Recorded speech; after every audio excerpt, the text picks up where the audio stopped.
আমরা এখন থেকে প্রতি মাসেই 1 থেকে 2 বার অভিযান পরিচালনা করব এবং আমাদের প্রত্যেকটা অভিযানে গোয়েন্দা তথ্যের ভিত্তিতে হয়। আমরা আগে লিস্টেড করি যে কারা কারা দালাল চক্রের সাথে জড়িত এবং প্রপার তথ্য নিয়েই তারপরে আমরা অভিযান পরিচালনা করতে আসি।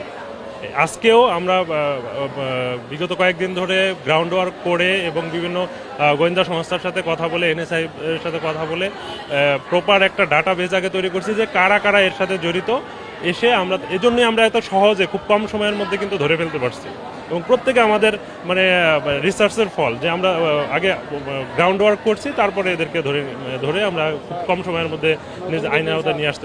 আজকের বিষয় আসলে জানি না, যে এখনো তথ্য আমি পাই নাই যে মোট কতজন হয়েছে, কারণ এখান থেকে আমরা খুব দ্রুত থানায় নিয়ে গেছি। কারণ হলো যে এখানে কোনো যেন সিনক্রেট তৈরি না হয় বা মানুষজনের ভিড়ভাড়টা বা রোগীদের কোনো চিকিৎসা নিতে কোনো অসুবিধা তৈরি না হয়, এই জন্য আমরা দ্রুত নিয়ে গেছি থানায়, যে আমরা কাউন্ট করে এবং ম্যাজিস্ট্রেটের সামনে সোপর্দ করবো ইনশাল্লাহ। হ্যাঁ, অবশ্যই আমি একটু আগেই বললাম যে আমাদের থানার টিম এখানে সবসময় থাকে এবং অন্যান্য গোয়েন্দা সংস্থার তথ্য আমরা নেওয়ার পরে আমাদেরকে ওই যেটা বললাম যে অবশ্যই আমরা দোষী ব্যক্তিকে অ্যারেস্ট করব, কোনো ইনোসেন্ট ব্যক্তিকে আমরা অ্যারেস্ট করব না।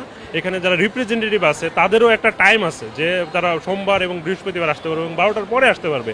তাদেরকেও আমরা কোনোভাবে রোগীর চিকিৎসা নিতে কোনো বাধাগ্রস্ত করতে দেব না এবং রিপ্রেজেন্টেটিভ এবং দালাল চক্র যারা আছেন তাদের টাইম অনুযায়ী আসবেন। দালাল চক্র তো এখানে কোনো স্থান পাবেই না, কিন্তু রিপ্রেজেন্টেটিভে তাদের একটা টাইম দেওয়া আছে, এই টাইম অনুযায়ী তারা আসবে।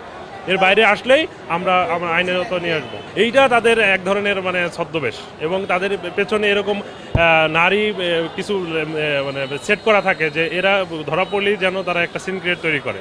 আমরা কোনোভাবেই এই দোষী ব্যক্তিকে ছাড়া অন্য কাউকে ধরি নাই, কারণ আমরা আগেই বলেছি যে আমাদের গ্রাউন্ড ওয়ার্ক করা, যে কে কে এর সাথে জড়িত তাদের ছবি সহ আমাদের কাছে আছে, যে এরা দালাল চক্রের সাথে জড়িত, এরা রোগীদের সমস্যা করতেছে, এরকম করে আমরা একটা লিস্ট করে তারপরে এখানে আসছি। এবং এই আপনাদের একটা আশ্বস্ত করতে পারি যে আমরা প্রতি মাসেই এ ধরনের অভিযান অব্যাহত রাখবো। ঢাকা মেডিকেলকে আমরা দালাল মুক্ত করার জন্য যা যা করা দরকার আমরা করবো ইনশাল্লাহ। এখানে ধরেন এখানকার একটা টেস্ট দিলে সেই টেস্টের রুগীকে নিয়ে একটা প্রাইভেট মেডিকেলে নিয়ে যেত, তার পছন্দের একটা জায়গায় নিয়ে যেত, ওইখানে সে কমিশন নিত বা বেশি টাকায় তাদের।